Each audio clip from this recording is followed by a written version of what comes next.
These, for example, subsidy, for example, more subsidized child care facility around the country, and also maybe give more women more leave time, etc. So will be some comprehensive policies. We're waiting for some high-level top-down approach, and also the voice from the private sectors and NGOs. If you have any policy suggestions, I think there's channels that the Chinese government willing to hear. Thank you. Yeah, I think this is more about the third child policy, right? I totally agree. It's for China, for the whatever, if it is economy reason, social stability reason, that's the right thing to do. But the challenge is how do we enable it? You know, I just heard a joke this morning.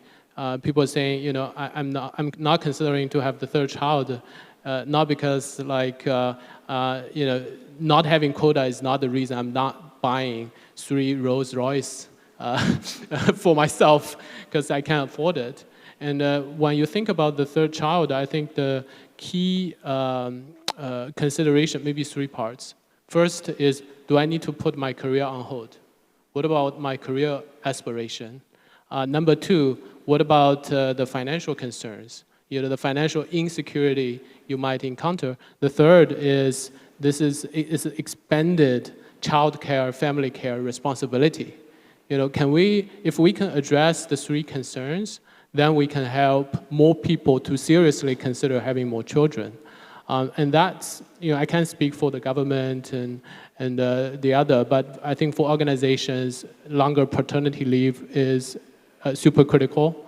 And for us, it's not an easy start. You know, when we announced several years ago, you know, every manager looking at their team and say, wow, my team member will be gone for 6 months. But slowly, we believe, you know, this is our culture, this is something we want to do. Then you start planning. You have to start planning ahead, and there are company resources to help you think about how do you do job transition, how do you do retrain, do they backfit in the same job, or there are new opportunities available.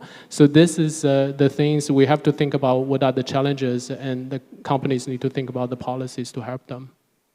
I want to add a point. I think you know, everyone probably has to be mentally, or companies have to be mentally prepared for it. Actually, probably it's not such a big deal. If you look at several years ago when China opened this second child policy, you know, you probably will find the same type of discussion. Yeah, but there was actually the birth rate only kind of grew 1 or 2 years, and then started to drop because having a third child is, at the end of the day, it's a family decision. And I think as companies, what I'm suggesting my company to do is just to review the policies. Because what we, as a company, the government will have, you know, incentives, but as a company, what we can do is to make sure that women are not discriminated because they choose to have a third child. And if, you know, what we have, the existing policy is sufficient to enable we to have that, you know, to be there, then we probably are fine. Yeah, because just look at the debates and all these worries, blah, blah, blah, you'll find that it's not an easy decision for every single family. So just do not be intimidated at this moment. Thank you. And if anything, it also provides extra good incentive for the companies, because if they are able to retain these good talent, these females, if not they're taking the paternal leaves, then it's great stability to have those very knowledgeable and resourceful colleagues as well. Burak, any suggestion on this?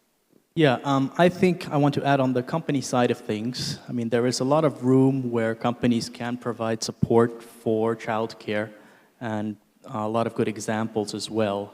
I was recently speaking to Target, the North American retailer, and they have their supply chain over here, work with a number of factories.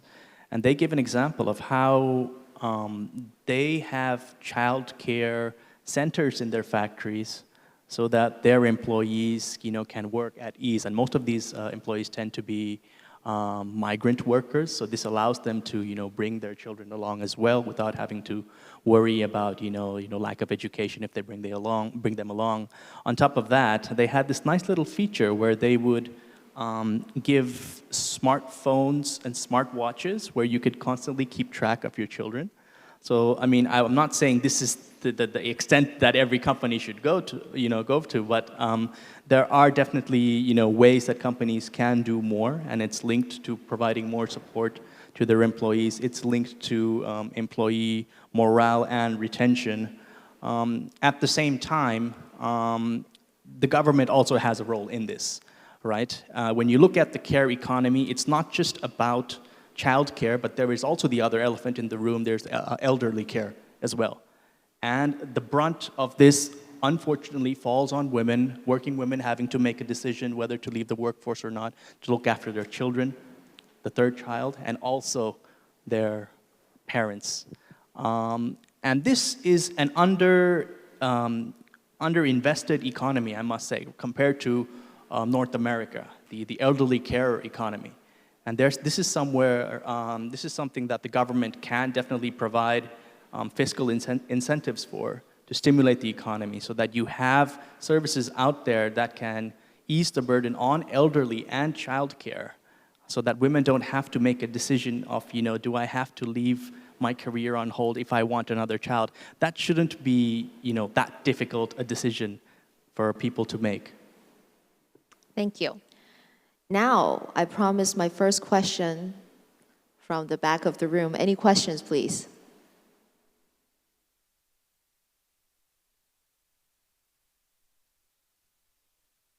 Front of the room. Any? I'm sure you have a lot of questions. Oh, is there a question over? While you were preparing a question, why don't I put one in? When we talk about care work, how can we then change the current kind of mechanism or dynamics that is just usually the women that are taking it? And I want to ask this question not just to the two ladies, but also especially to the men. So let's say if I want to convince you two men that I want to do less work, how do I do it successfully? Like if you were my husband and I want to say, why don't you do more of the housework? What would be a successful negotiation or influence? I face 3 women at home, so I never win the negotiation. So find the right husband to start with. If not Brad, it would be exactly like my home situation, facing 3 women. So for me, I think if I put in the organization context, is when you think about policy, you have to think about being gender inclusive. Like the paternity and maternity. Some of the time, if it is just maternity program, then it's natural people were biased and say, oh, maybe I don't want to hire women because they will have their kids, maybe even multiple kids. But now we extend to men. Even it's a man, he's not going to be pregnant, but he enjoys the same policy. He can go home for that 6 months to change diaper like a woman. These are the things we need to think about. This is why we thought about it and really implement it, and that's critical. Can I pick up on that? He can go home and change the diaper like a woman. There's a very tiny bit of gender stereotyping, like women changes diapers. Like what he's supposed to do. I think if we can rephrase it that way, that would be even better.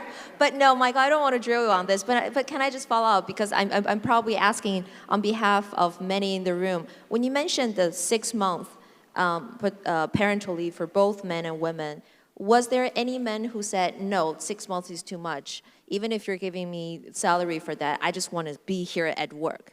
Was there any men that said that, or everyone was very happy to take it? No, I'm sure there are cases because it's not mandatory. It's a choice, and we want to put it in more flexibility. For example, you don't have to take it at once. You can break it into 2 parts. You take 1 month or 2 months first, and then later, as long as you take it within the 12 months. But it's really giving the choice to the people. I think there might be chances for men or even women that they think they don't have to take 6 months. There are things they want to drive, but the important thing is you give them the flexibility to choose. Thank you. I think, sorry, I just want to make sure if there's one question from the back, I want to take it from there. If not, here's a lady in the front. Yes, please, can you identify yourself as well? Actually, I'm very proud I used to work for HP for 7 years. So I can definitely say the business culture is very outstanding. Thanks for the session.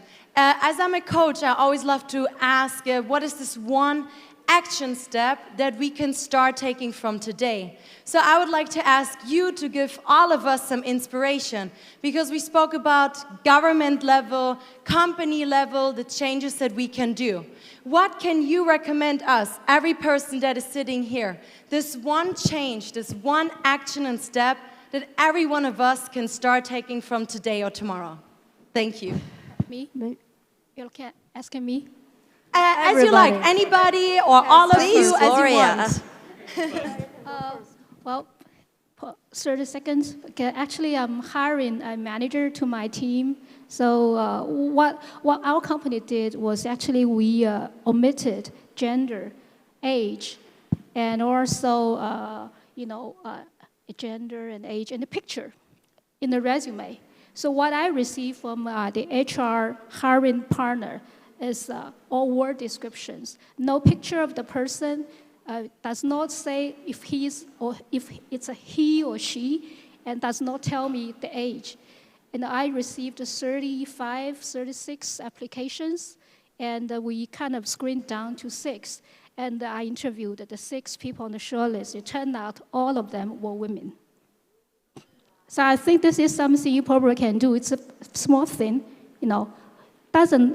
Just don't allow the resume tell you too much about things you do not need. That's brilliant. Thank you. Please.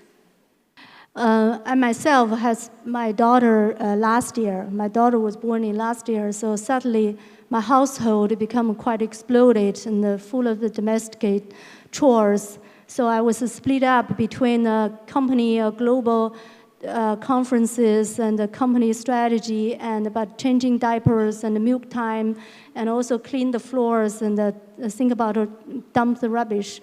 So I think as a woman in every household, you have to think about each role, the general manager roles. You have to motivate your husband, to negotiate with the employers and bosses for more time, to carefully calculating the time to make the right balance of the time allocation. That's the real finance of your balance sheet.